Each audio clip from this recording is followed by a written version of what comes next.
I'm like fancying up my collar here, getting straight. Well, hello. It's me, LJ, coming in from my studio room in my new-ish house in Long Beach.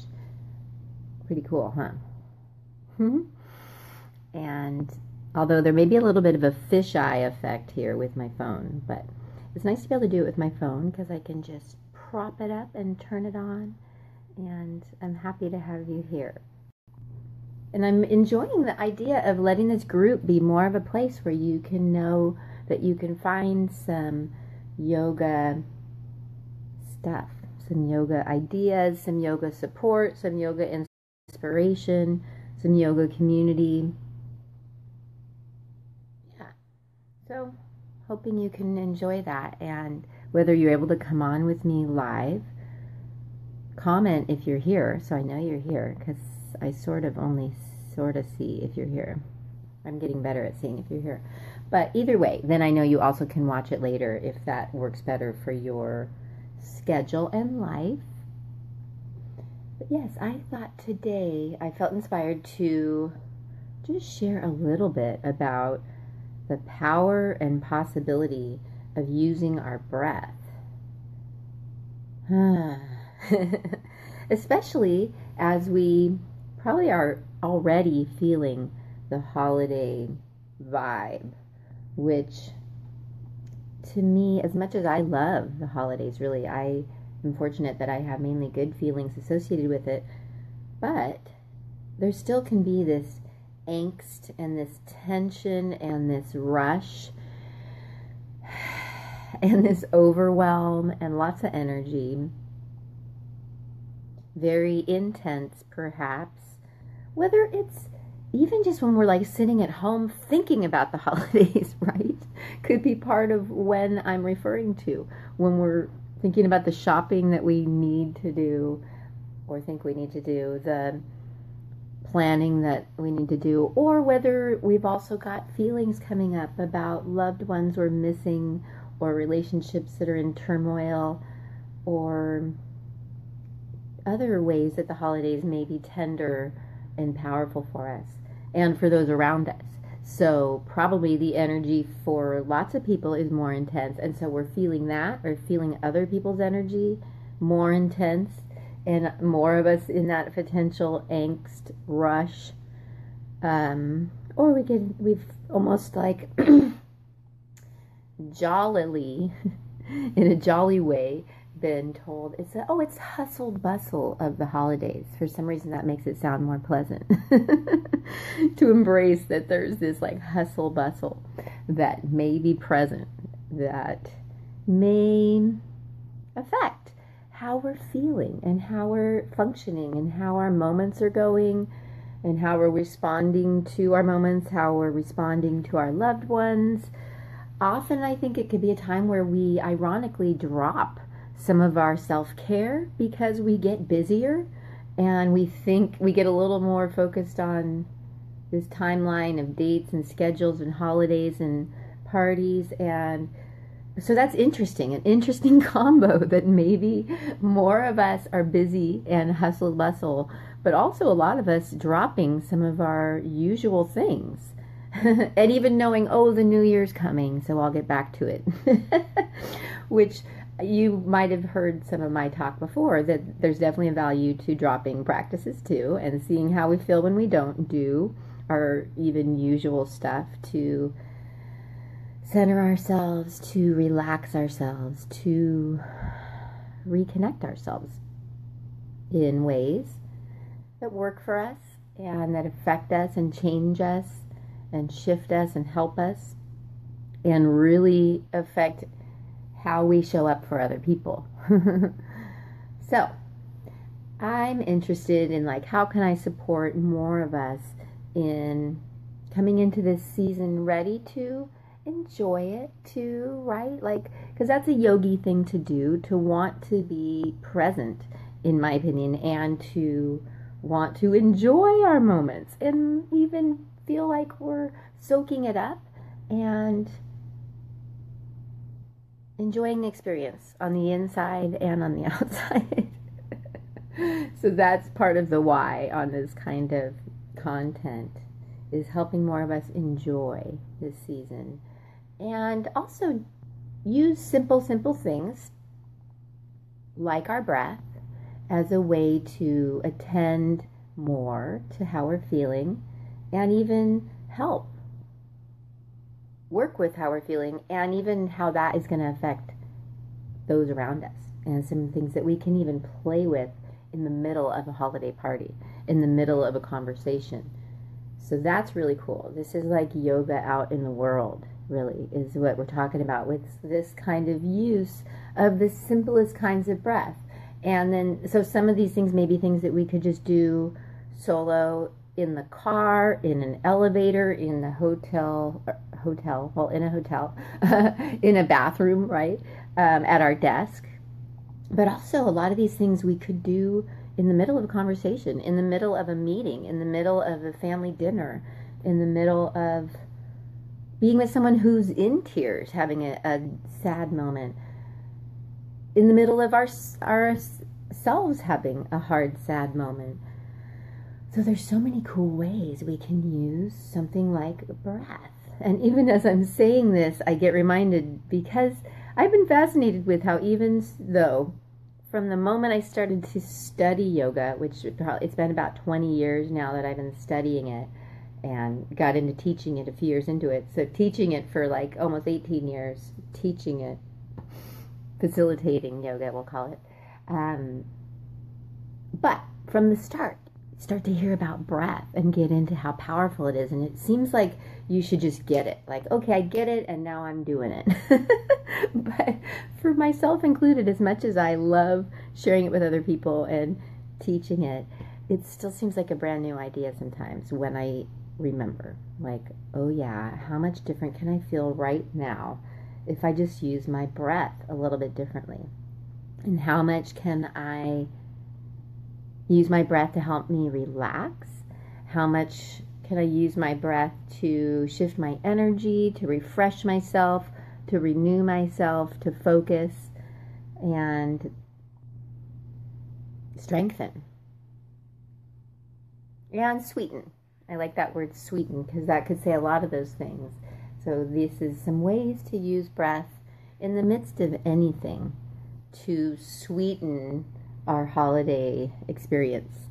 And I feel like, so that's starting now, even though it's only December 2nd, right? And it's also a full moon, so those things affect us too, I'm sure. So this also counts for ways we can use our breath during things like a full moon as part of our holiday experience. So some of the elements that breath really helps us reconnect with, some of the pieces that go with a yoga approach, are things like just being more relaxed is a good idea. So even as we start to reestablish that right now with ourselves, like we could try just relaxing our body more, softening, just trying out how much we can consciously do that. And then I love the tool of face and jaw really helping. So when we relax the face and really soften the jaw, this helps the nervous system start to calm and helps us relax even more. So just playing with that as a start, and as a condition that we now see as just a more idyllic way for the body to be experiencing the moment, much less how it feels for us on other levels. So getting back into that relaxed place and even more of a feeling of softness and starting to function more like that, in my opinion, is a lot of what we can be going for with our yoga.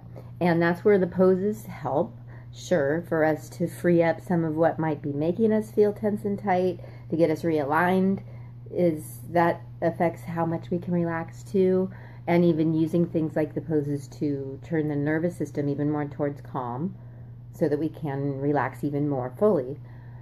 But there's also just a power to consciously relaxing wherever we're at and playing with that. And then certainly we do that within the poses too. We practice that so we get better at it. But yeah, so right now just playing with how much we could soften and relax, and then getting into how breath can help with that, which I love. And so some of the ways I like to get into breath is, well, some of the classic ways is just notice our breathing is huge, and focusing and centering. So just to put our attention on our breathing without even changing it. So putting our attention on our next breath, just being aware, feeling it, noticing it, seeing what it's like, being present with it. It's its own form of meditation and very centering and calming, and something you could do even in the middle of conversation or a hard moment, right? To just be aware and present with that next breath without even changing it. And all the ways that brings us into the moment and into our body, and even quiets the mind and focuses the mind and reconnects us. And then we can start to even change the breath. And some of the simplest ways are just to get it back to, in my opinion, from what I've learned, to more how we're born to be breathing and how babies breathe, and reestablishing that kind of more healthy therapeutic breath, because a lot of us aren't breathing this way because of the ways that we're holding our energy and have learned maybe even to not breathe as efficiently and effectively. So it's as simple as just getting our breathing back into our bellies. So you might start to do that now. Just breathe a little bit more slowly and a little more fully into your belly as you inhale. And ideally we breathe in through the nose when we can, because of the cleansing that's happening with the nostrils and such. And if you're ever having a day of like a major head cold or things like that, then of course that's a day to be even more gentle and aware and present, and not do a lot of intense breath work, but be careful with that. But ideally we're inhaling through the nose and more into the belly is how we're born to be breathing. So see if you could relax your belly more, soften it, free it up. A lot of us hold tension there and tightness and energy. So there's a lot of power to just breathing into that belly more and relaxing the belly more. So try adding that to your moment.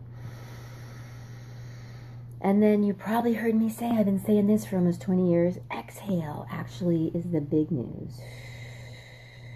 So whether it's out of your mouth or nose, in my opinion, we want to start to work with a longer, slower, more complete exhale.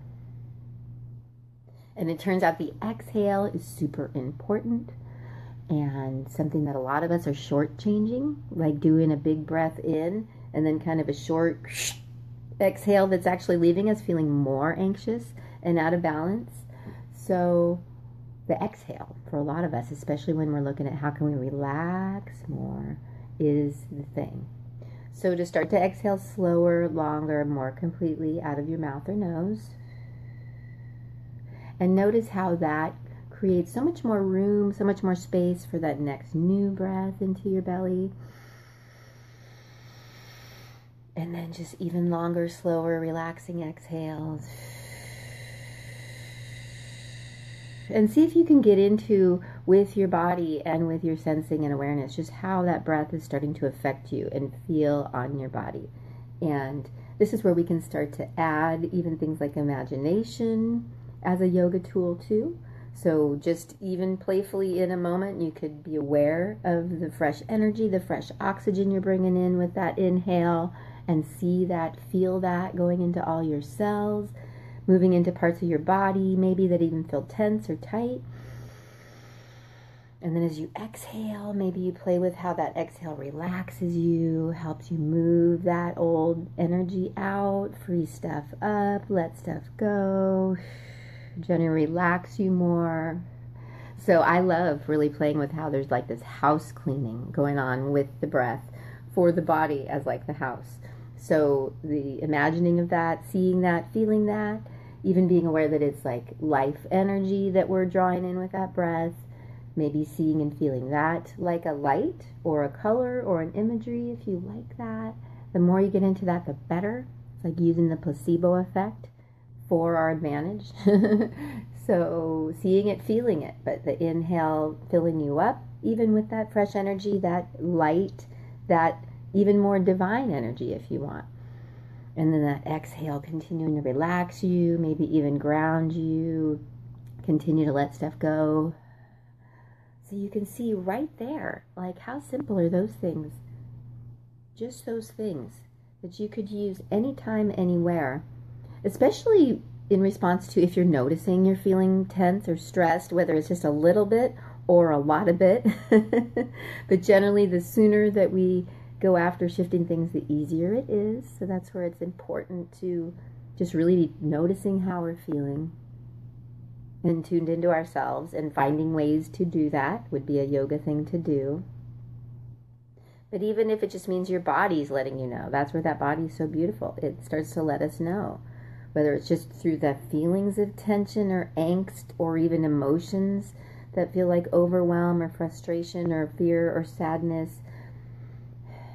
Any of that we use as just like this beautiful indicator, like, okay, that's going on, and like, how can I help that maybe with things like even just my breath and more of that relaxing and letting that breath help me relax, and even using the breath with those emotions. I think that's super cool to do, to see the emotions and the feelings and letting tears freaking flow as part of that, but letting the breath be something that you use to help with emotions too. When you're noticing and feeling stuff, to try breathing into those with some of the simplicities and the imagery and the awareness and intention, and then playing with what you can shift and experience with the exhales. And not that this is about like avoiding feeling things, but it's just as a way to respond to ourselves and to use those feelings as guidance,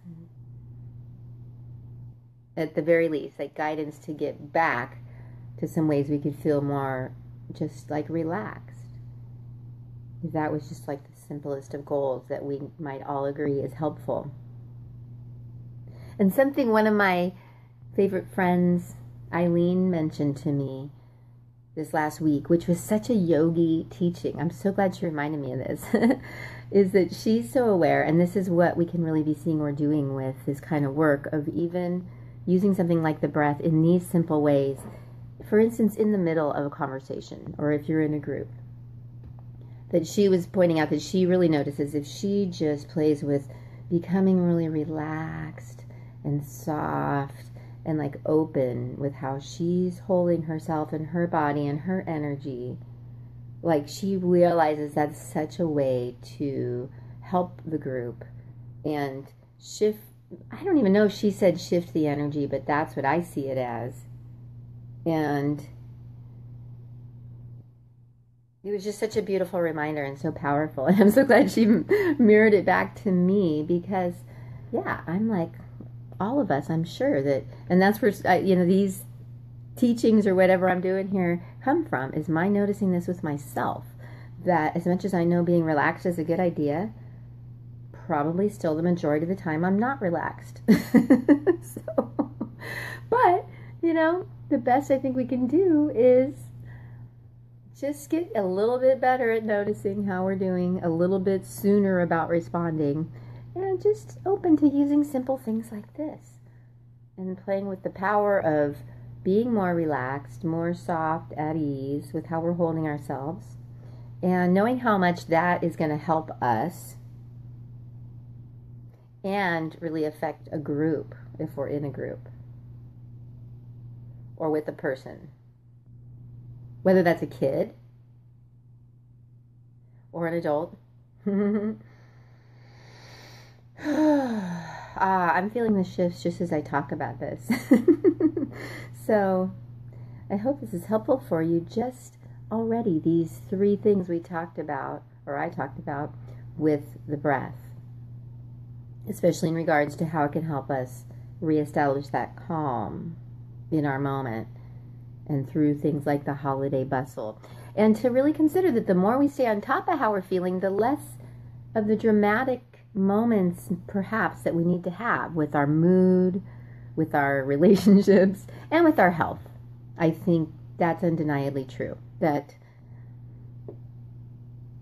the more we build in these ways to reestablish how we want to be holding ourselves even in the moment, that it definitely does things like build immunity. So you will notice you get sick a lot less often if you find these ways to tune yourself back to homeostasis, you might see too.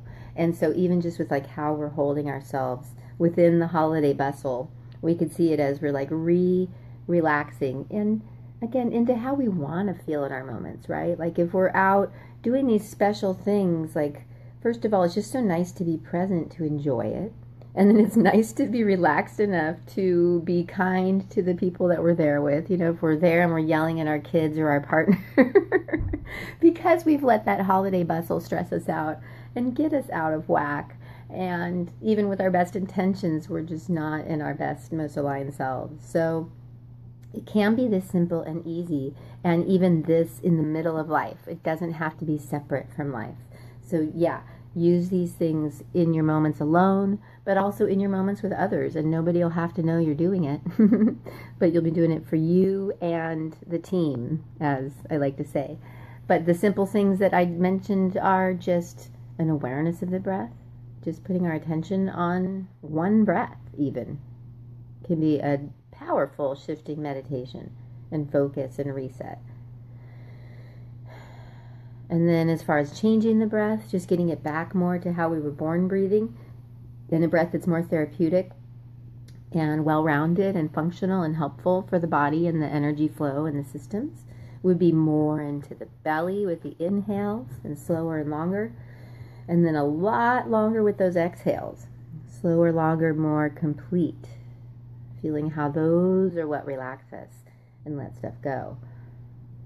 And then the third idea was just that you can add imagination to your breath, or just the awareness, the intention of what's happening and what's possible with the power of that simple belly breathing with the long exhale.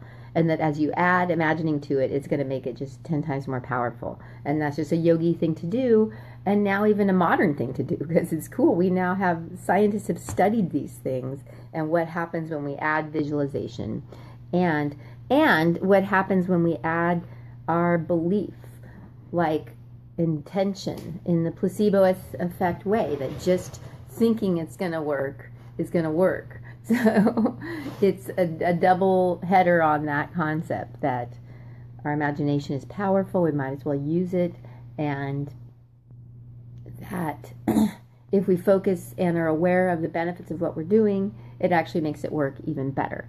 So just those three things with the breath. And then of course any ways throughout the day that we can just keep coming back to those things, and that belly breathing and those exhales. Even things like a sigh, like a which is funny that in our culture that's kind of gotten a bad rap. It's almost like when you say that, someone next to you might go, oh, what's wrong? Like isn't that the cultural conditioning of when you hear someone say, like, oh, what's wrong? But, you know, I've come to see and learn and use and now share that that's like a total yogi thing to do, because that's an exhale, relaxing you, and in a yogi way, you're intuitively adding sound, which is also a super powerful part of energy medicine and how we can shift ourselves, and a very yogi thing to do. So doing something like a is actually like advanced yogi techniques. So don't be afraid of the sigh, and use it, because it's sound plus exhale. And again, just now that you know the energy of it and you're intuitively doing it, isn't that cool when you just naturally do it, like a and now I do it more often. And you can do it in yoga poses. You'll hang out with some yogis who, like, throughout their practice are just like but it's because you know, like, you're doing something powerful with that. So the powerful exhale sigh is one more tip that you could even use I totally do that when I'm in conversation. I may seem weird, but I do. I'm sure my friends would testament that sometimes I might be just hanging out and I'll just go, and it feels good. Yeah, and as I say that, I just want to mention I've also learned that things like laughter and tears are great energy shifters too. So don't be afraid of laughter and tears. And even knowing that our children are helpful with that. If they're being silly at the table, they may know that laughter could help. So be open to the power of the children. They often know about the yoga of the moment. So, yeah, I think that's all I'm going to share, really. And that just, the more we can just keep an eye on how we're feeling and let that breath bring us back into the moment. And then use that breath just in these simple, gentle ways to refresh ourselves, renew ourselves, reconnect ourselves. And then the thinking is that the more that we come back to doing it like this, that the more we will just be now breathing into the belly as we think of it, for example, and now just using those exhales more efficiently and more effectively, and retraining how we breathe so that we do feel different and better all day long and are getting actual full experience of the breath. And that's a really important part of how we feel. I mean, we've even started to see that some things like anxiety and depression can be related to, how we're breathing. So just these shifts in changing the simplest ways of really just getting back to how we're born breathing. If you watch a baby breathe as they get, maybe not when they're first born, they kind of breathe like weird little velociraptors or something. But as much as I love the babies, but yeah, they breathe into their bellies, and those long exhales are pretty progressive, so consider it. All right, that's it for now. There's so many ways we could go with breath. There's thousands of breath techniques out there, and I know more that are even more technical and advanced, and I'll share them soon because they're cool and powerful, and you can also do those within 1 or 2 minutes and really change how you feel without even getting super aggressive. I mean, there's some cray-cray aggressive breath techniques out there. Lots of them I've never tried and never will. But I'm excited to share how much just this helps, right? And this, I think, is something that anyone, anywhere, any age, any health condition could do and benefit from. So feel free to share this with anyone you think might benefit from some of these breath tips, especially at this hustle bustle time. And I hope this can help you sweeten your holiday hustle bustle and enjoy your moments more, really, right? And enjoy being inside yourself, inside your body, and in your moments, and in your relationships, at your parties, and whatever comes your way for these coming weeks. So thanks for listening, and this is a little more on how it's the yoga. You know it. Thanks. Namaste.